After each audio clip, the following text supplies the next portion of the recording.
Nous avons placé cet exposé, Un amour nouveau, sous le titre général, La pièce de drap neuf et le vieil habit.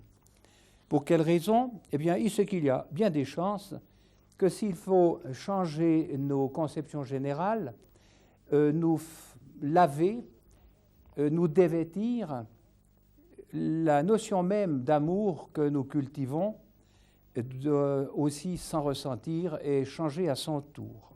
C'est d'autant plus évident que dès l'entrée en matière, Jésus déclare que nous devons aimer nos ennemis, aimer ceux qui nous persécutent.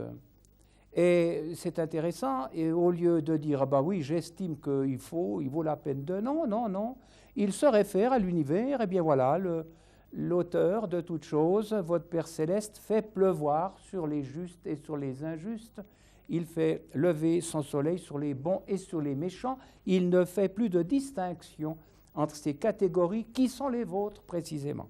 Donc vous voyez que déjà maintenant, au fond, la notion de pièce de drap neuf vient bousculer notre conception des choses. Il n'est plus question d'aimer comme nous aimions, aucun problème. Je signalerai que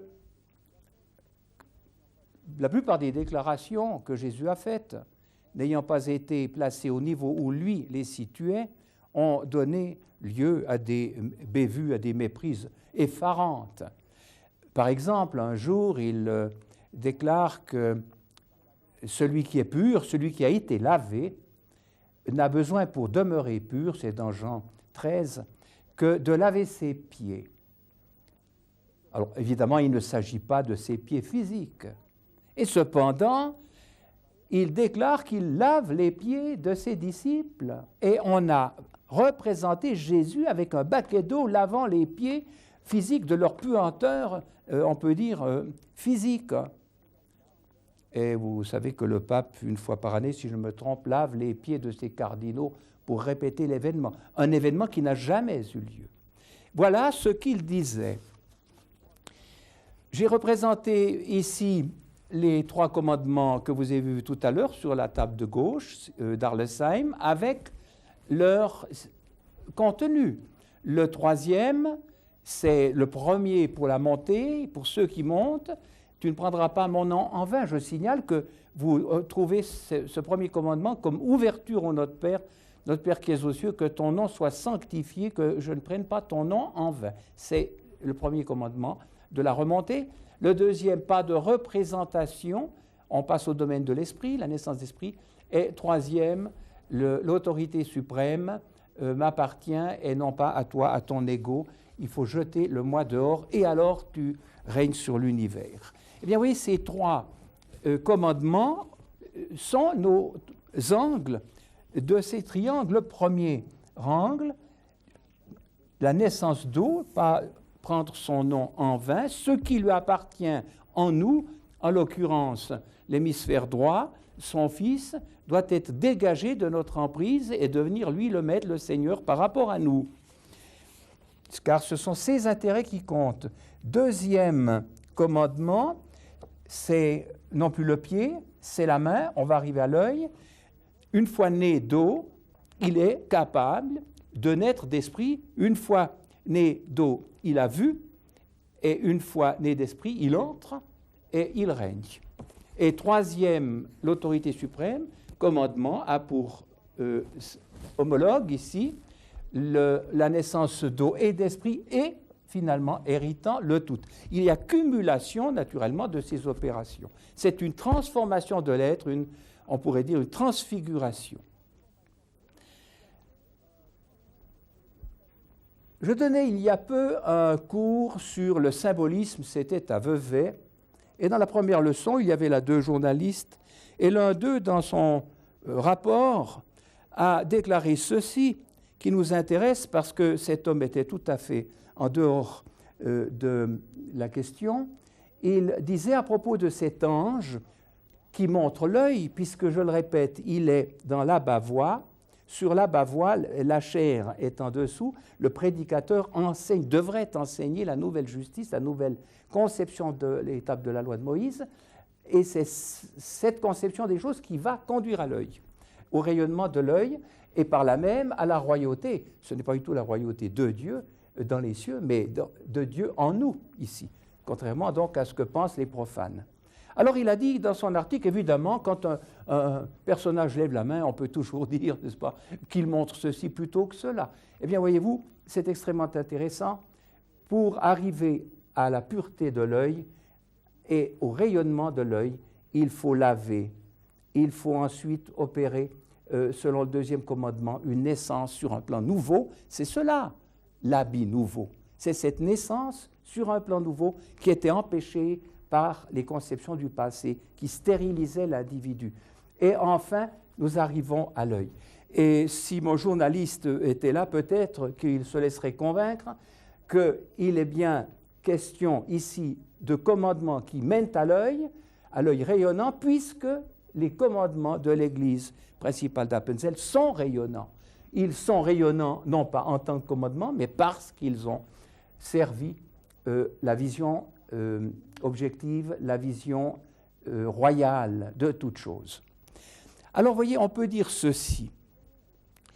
S'il est vrai que l'univers peut être vu, découvert, s'il est vrai qu'il nous communique des informations non verbales, de façon à développer des potentialités qui sont en nous, un grain de moutarde, un petit rien qui pousse, qui donne des branches jusqu'à recevoir les oiseaux du ciel. Eh bien, il est vrai, peut-on ajouter, qu'en nous communiquant ces informations et en nous donnant le moyen de les recevoir, à savoir l'hémisphère droit et notre ouverture à cet hémisphère fils, l'univers nous aime. Il a tout fait, toute chose se présente comme s'il avait voulu justement notre bien supérieur, notre dégagement, notre libération, notre joie de vivre intégrale. Eh bien, c'est cette notion-là que Jésus va garder. Il vous aime. Il n'aime pas les justes en faisant pleuvoir sur eux quand la sécheresse est là, puisqu'il fait également pleuvoir sur les injustes. Il n'aime pas les bons en faisant luire son soleil sur eux, puisqu'il le fait également luire sur les méchants. Mais il aime, et ça c'est capital, il aime ceux qui font sa volonté, c'est-à-dire qui s'ouvrent au développement qu'il a rendu possible. C'est un amour qui est un amour conditionnel. Il aime ceux qui font, ceux qui feront, ceux qui voudront bien s'ouvrir à l'hémisphère droit, à l'hémisphère fils, à l'inconscient créateur. C'est donc évidemment tout autre chose que ce que les anciens avaient pensé. J'aurai l'occasion de le développer dans le cours d'un exposé destiné aux enfants. Les anciens interprétaient le donné extérieur en disant « Eh bien oui, Dieu nous aime puisqu'il fait fleurir les roses, mais enfin, il ne nous aime plus quand il fait pousser les épines, n'est-ce pas ?» Alors, il faut trouver une raison pour laquelle il a fait pousser les épines sur les roses. Eh bien, alors, cette raison, on va l'inventer de toutes pièces, c'est de la pure fantaisie. Eh bien, c'est le péché originel, n'est-ce pas? On a cherché des explications tout à fait extérieures aux choses. En fait, on n'aurait jamais cueilli une rose si celle-ci n'avait pas eu d'épines, puisque les bêtes des champs les auraient dévorées avant qu'elles ne parviennent jusqu'à nous. Donc, l'amour dont le Dieu Esprit, l'univers expressif, nous aime, c'est l'amour qui le conduit à nous parler. Il nous parle. Je vais prendre ceci maintenant pour la suite de l'exposé. Vous voyez, il nous parle sous la forme de ce langage non-verbal qu'on a vu tout à l'heure, de manière à nous permettre de faire toute chose semblablement, de réussir tout ce que nous entreprenons. Mais alors, pour qu'il nous parle, certaines conditions doivent être remplies, justement. C'est pourquoi il s'agit d'une communication et par là d'un amour conditionnel. Jésus le souligne très très bien en mettant toujours son verbe au futur. Il dira « Celui qui gardera ma parole sera aimé de mon Père ». Vous voyez ? Il n'est pas question de quelqu'un qui garde sa parole et qui plus tard sera aimé. Non, non. Celui qui entre dans ses vues verra l'ouverture se produire, il verra l'hémisphère droit justement lui donner toute chose, toute connaissance et par là même toute joie. alors que les anciens prétendaient, et les disciples de Paul avec eux, que Dieu est amour, qui nous aime, quoi que nous fassions, qui nous pardonnera, et la preuve qu'il nous pardonne, c'est que Jésus-Christ meurt pour nous. Tout ceci est totalement à côté de ce que le Jésus historique Jean-Baptiste et les Esséniens enseignaient. Il n'est pas question de cela. Amour conditionnel, il s'agit de s'ouvrir à son amour. Et répondons à la question, comment allons-nous faire pour nous ouvrir à son amour? Eh bien, première chose, son représentant est en nous. Par conséquent, au fond, le problème se ramène à un problème simple. Il s'agit de s'ouvrir à quelqu'un qui nous habite. Je vous rappelle que le professeur Sperry estime, avec d'autres, que la question de la différenciation des deux hémisphères du cerveau équivaut, c'est une image, à l'existence de deux personnes dans une. Il le dit. Deux personnes dans une. Eh bien, cette deuxième personne, qui n'est pas nous, qui est l'inconscient, est ouverte à l'univers. Alors ici, il a une image absolument splendide. Il dira, voyez-vous, que le Fils, l'inconscient, doit, premièrement, s'unir à l'univers qui parle. Non pas à Dieu, à l'univers, à ce qui résulte de la puissance de l'Esprit.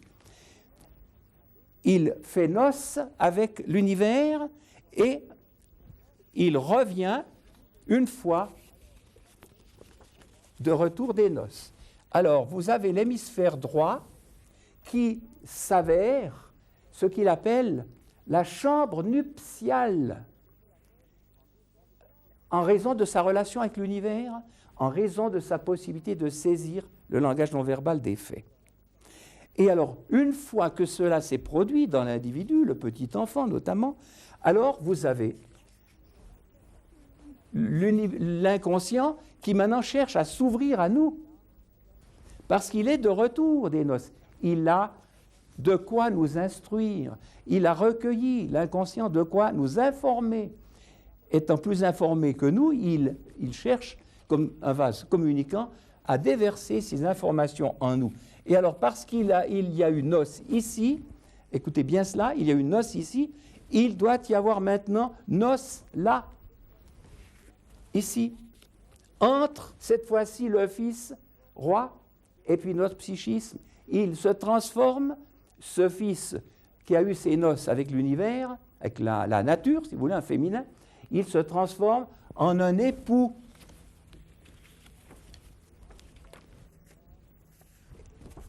Et vous voyez l'image comme elle est simple. Désormais, puisqu'il est question d'époux, eh bien, il faut que nous devenions son épouse. Notre conscient doit se transformer en épouse. Et pour se transformer en épouse, eh bien, il faut que notre conscient quitte son faux mari. Il qualifie ceux qui l'écoutent ou qui ne l'écoutent pas, ceux de son temps, issus de la tradition juive, ceux de Jérusalem, de génération adultère. Est-ce beau ou non? Ce qui signifie qu'en tant qu'épouse, elles ont épousé quelqu'un d'autre, un mari qui n'était pas le leur. Et ce quelqu'un d'autre, c'est l'ego que vous trouvez représenté sous la forme ici du demi-crâne rouge. Le prince du monde-société, celui qui règne sur tous les constituants de la société, sur tous les individus.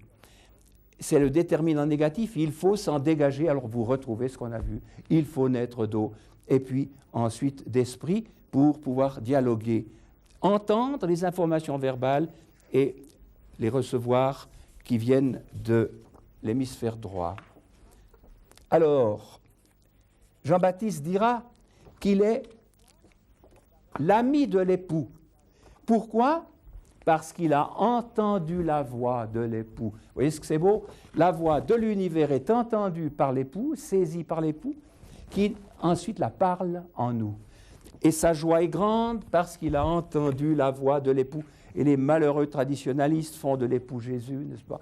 Alors Jean-Baptiste est dans une joie parfaite parce qu'il aurait entendu la voix de Jésus, le Seigneur, rien de tout cela. Nous sommes toutes d'ailleurs. Il a entendu la voix de l'époux, c'est-à-dire la voix que l'époux a lui-même entendue du Père. Mais alors, il précise, et c'est grandiose, puisqu'il est, vous vous en souvenez, Jean-Baptiste, nous l'avons dit en passant, on ne peut pas tout dire chaque fois En même temps, il est au niveau 1, Jean-Baptiste. Il est né d'eau. Alors, il n'est pas encore là, ni à plus forte raison ici. Alors, il vous dira, moi, je ne suis que l'ami de l'époux. Je ne suis pas l'épouse, pas encore l'épouse, vous voyez. Mais ça signifie, puisque j'ai entendu la voix, que l'époux m'aime. Ami veut dire aimé de. Je suis aimé de. Il se communique à moi. Et lui-même est aimé du Père. D'où, vous voyez, le canal, le passage, la voix du Père, les informations non verbales passant par l'esprit l'inconscient Fils, arrivent déjà au premier degré. C'est le « cherchez, vous trouverez ». Deuxième degré, du pied, du fond, nous sommes passés aux mains. Il est question à la main de recevoir, de demander, de recevoir, c'est une image. Et alors là, on est l'épouse qui tient sa lampe pleine de lumière et qui va être épousée par justement l'époux qui vient, doit aller à sa rencontre, vous voyez. Alors quand Jésus donc très simplement dit l'amour consiste pour vous, l'amour nouveau, à vous laver les pieds les uns des autres, c'est précisément à vous conduire continuellement à redevenir propre, eu égard aux idées toutes faites d'une tradition aberrante qui avait écarté les hommes de leur voie royale. Pied donc purement psychique, relatif à un phénomène strictement intérieur et non point du tout physique. Par opposition à cette notion de l'amour, vous avez l'amour recherché par la société, par ce qu'il appelle le monde.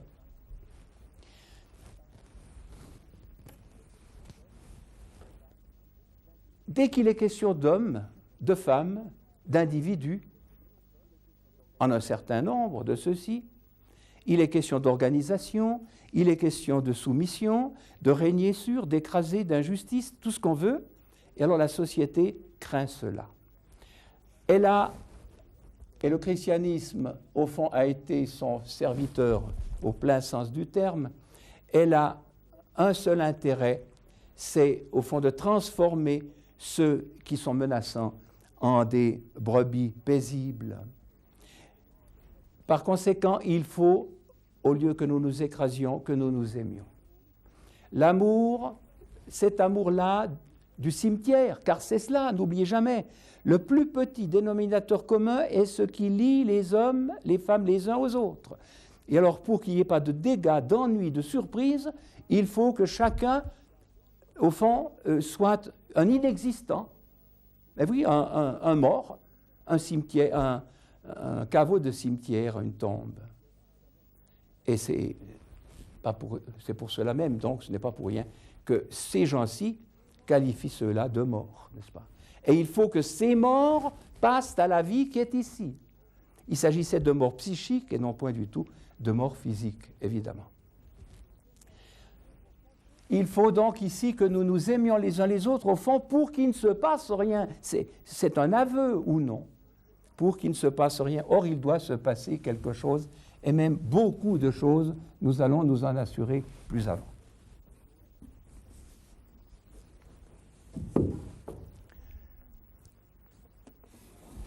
J'aimerais que ici nous portions notre attention à la question évoquée par ces flèches, n'est-ce pas? La relation qui va conduire une conception de l'homme, rattachement au tout et rattachement à autrui, au groupe, qui va conduire les hommes à devenir quelque chose d'autre, à se transfigurer en une puissance capable de rayonner, capable d'apporter réellement quelque chose aux autres. Et justement, ce que les autres, les morts, redoutent, à savoir des vérités qui en sont réellement, qui bouleversent, qui bousculent les idées toutes faites, qui procurent à la société un élan vers l'avant, un développement, et non point du tout un esprit de, si on peut parler d'esprit de conservation, qui tue tout pour que rien ne bouge et n'inquiète. Il s'agit ici d'une toute autre conception. Nous sommes des fils de Dieu en puissance. Vous vous souvenez que les deux commandements, plus exactement les deux tables que vous avez là, ont été représentés par les Esséniens, ou je pense qu'on peut le dire, c'est le sommaire de la loi, d'après Jésus, ont été représentés de cette manière. Commandements ici qui nous rattachent au tout, vous les avez ici, traduits par l'expression « Tu aimeras le Seigneur ton Dieu ». Il est question d'amour dans ces commandements, puisqu'il est question de servir ses plans. Les 7 commandements de la table de droite, ici, tu travailleras 6 jours et tu chômeras le 7e, toi-même, tes servantes, tes enfants, tes bœufs, etc. Ensuite, honore ton père et ta mère, tu ne déroberas pas, tu ne tueras pas, tout ça. Les commandements, on peut vraiment dire, de l'individu face aux autres. Comment il doit se comporter. Cela a donné la seconde table, en quelque sorte, du sommaire, à savoir le deuxième commandement, tu aimeras ton prochain comme toi-même. Remarquez qu'il est question du prochain et pas du groupe. Jamais Jésus n'aurait dit, tu aimeras le groupe, tu aimeras la société, jamais, car c'est impossible, à ce niveau-là, d'aimer une collectivité. C'est impossible, puisqu'il s'agit, en conséquence même de cet amour, il s'agit de mettre en mouvement, de procurer la vie. Il s'agit d'aimer l'individu, on ne peut pas aller au-delà. Et c'est l'individu devenu vivant qui rendra son prochain vivant, mais toujours d'individu à individu. C'est une progression de la même manière que l'individu devait progresser individuellement pour en arriver là.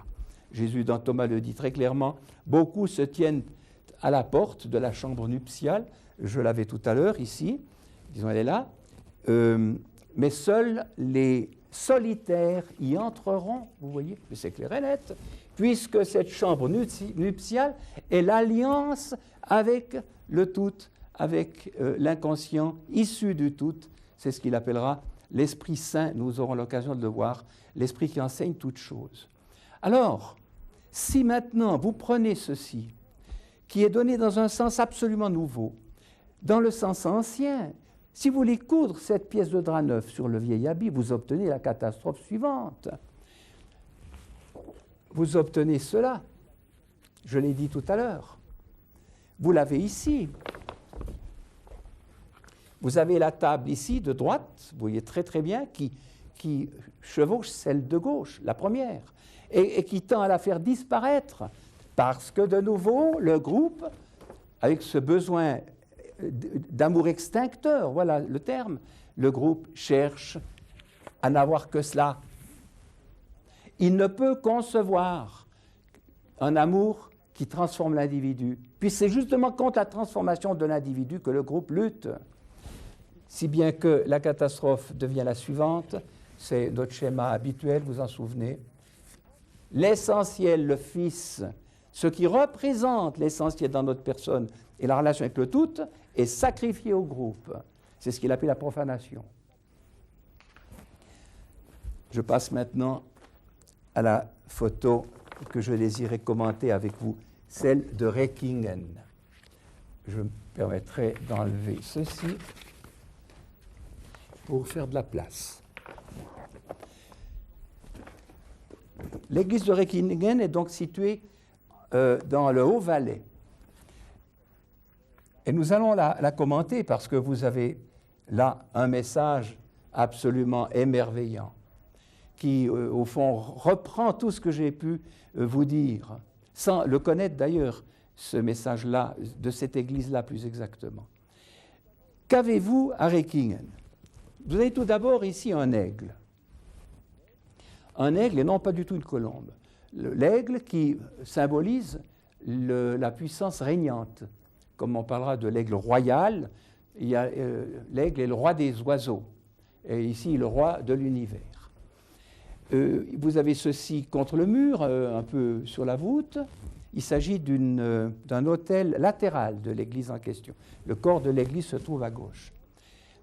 Et au-dessous, vous avez ici un autel. Au-dessous, vous avez ceci. Et que voyez-vous? Je l'ai agrandi, peut-être que ça sera plus facile à voir et à travailler. Donc vous avez l'aigle qui est là-haut. Ici, vous avez un ange. Un ange, oui. Un deuxième ange. Mais regardons bien. Ici, vous avez un ange qui n'a pas d'aile. Un ange qui n'a pas d'aile, eh bien, il n'est pas encore céleste, puisqu'il n'a pas d'aile. Il n'est donc pas encore né d'esprit. C'est ce que nous avons appelé tout à l'heure la naissance d'eau. Regardons ce ticket, là voilà. Il est né d'eau, mais il est déjà en route vers la main qui permet de prendre, de comprendre, de recevoir. Il est déjà en route, étant né d'eau, vers la naissance d'esprit, et de là, il va arriver à l'œil, vous voyez. Exactement ce que nous avons ici, exactement. De là, il va arriver à l'œil. Mais ce n'est pas tout. Vous avez un personnage ici. Un personnage qui, lui aussi, a 3 points là. Ici, il tient le lys de la pureté. C'est exactement la naissance d'eau. Attention, ici, vous voyez de l'ombre sous sa main. Elle n'applique pas. Ce n'est pas du tout quelqu'un qui aime et qui met la main sur le cœur. Il met la main sous forme particulière d'une main de griffe qui arrache. Tenez-vous bien, il s'arrache le cœur, la source de la passion.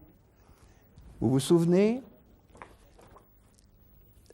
Nous l'avons vu tout à l'heure. Je vais simplement vous le rappeler là, sous cette forme.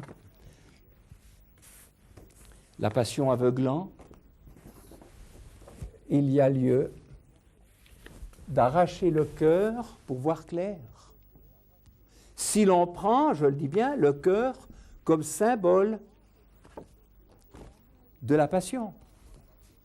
Et l'amour dont on parle dans la société chrétienne ou autre est bien un amour passionnel, puisqu'il aime les bons et pas les autres, les justes et pas les autres. C'est-à-dire c'est un amour intéressé. Ce n'est pas du tout l'amour de l'univers qui veut amener toute créature à s'accomplir, à s'épanouir, pas du tout. Un amour intéressé, passionnel, par conséquent. Tel est le cœur chez les hommes.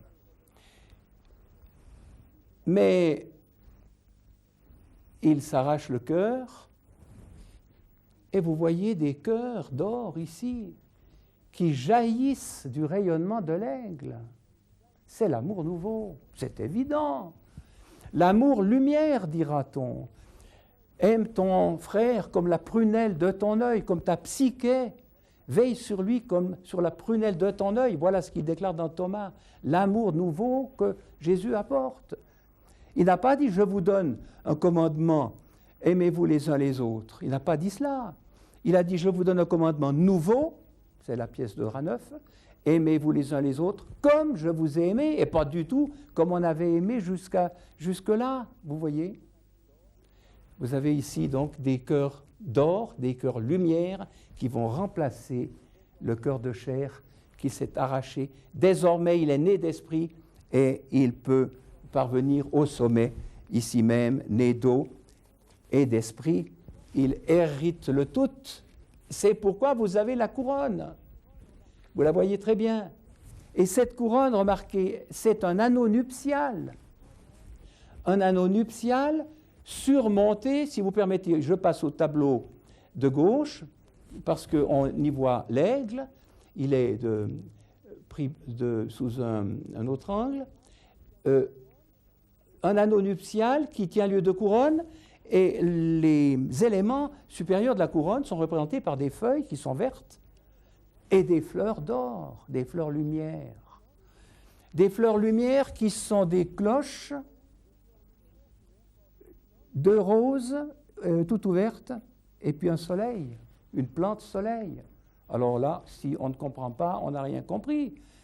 Des cloches, la joie, la rose, l'épanouissement, sous la lumière, vous voyez. Et c'est tout ce que Jésus enseigne. Je vous ai dit ces choses, dit-il, afin que ma joie soit en vous et que votre joie soit parfaite avec l'épanouissement et sous la lumière de l'œil, n'est-ce pas? Vous avez maintenant vu ce triangle, vous avez vu celui-ci, c'est parce qu'il s'arrache le cœur qu'il va arriver au sommet, à l'œil, n'est-ce pas, qui rayonne de lumière. Et maintenant, qu'est-ce que vous découvrez? Vous avez un autre triangle là. Je vais peut-être vous le montrer en couleur. Je l'ai fait là, pour vous. Je vais remplacer ceci de manière à ce que nous voyons mieux les éléments qui nous intéressent. Voilà. Donc, avec l'aigle plus haut, mais que je n'ai pas pu représenter ici. Premier triangle, on peut dire que là, c'est l'individu face à son conscient. Il est conscient de devoir faire ceci, cela, etc. Ici, vous avez son psychisme qui naît d'eau, qui renaît, qui revient au monde, vierge, ensuite d'esprit, et qui devient l'allié de l'œil. Et tout ceci est représenté sur le plan, cette fois-ci, de l'inconscient. On peut dire que c'est le plan de l'hémisphère droit ici. Sous cette forme, le départ, nous sommes dans le ciel entièrement, c'est l'inconscient. Une vierge avec des cheveux roux. Deuxième ici avec des cheveux noirs, c'est toujours la même, mais qui se transforme expressément. Comme dans Thomas, il vous parle de toutes sortes de personnages pour désigner le même individu qui se parfait, qui se développe. Et ici, des cheveux bruns, et elle épouse quelqu'un. Elle épouse quelqu'un qui est du côté précisément de la première table, c'est-à-dire le Fils. L'élément bleu, si vous voulez, représenté par le sommaire que vous aviez là, n'est-ce pas? Elle l'épouse au lieu de le tirer à elle. C'est tout l'inverse qui se produit. Pour arriver finalement à l'accomplissement total, à la royauté sur le tout.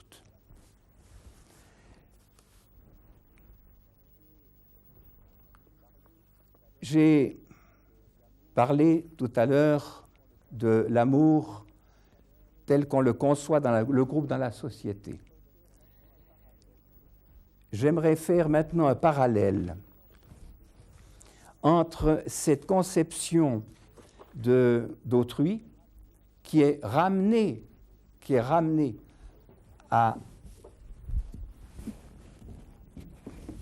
nous. Ton prochain comme toi-même, oui, mais toi-même, ça n'est pas cela. Toi-même, c'est tout cela. Vous voyez que la société, le groupe, l'individu non éclairé considère que le prochain, autrui, si vous voulez, tout d'abord, c'est un autre nous-mêmes, mais à ce niveau.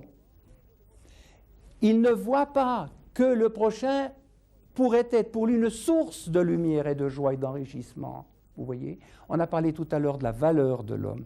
Eh bien, cette valeur de l'homme, vous la retrouvez là.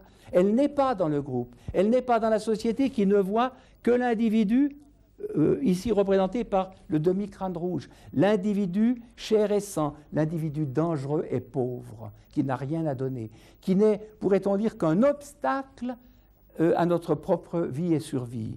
Par conséquent, il y a lieu de le maîtriser, de le tenir en respect. Dans la perspective nouvelle de la pièce de Dranov, c'est tout l'inverse. L'individu est vu par transparence de ses possibilités réelles et il s'avère là, on peut vraiment dire, un don du ciel. J'ai terminé.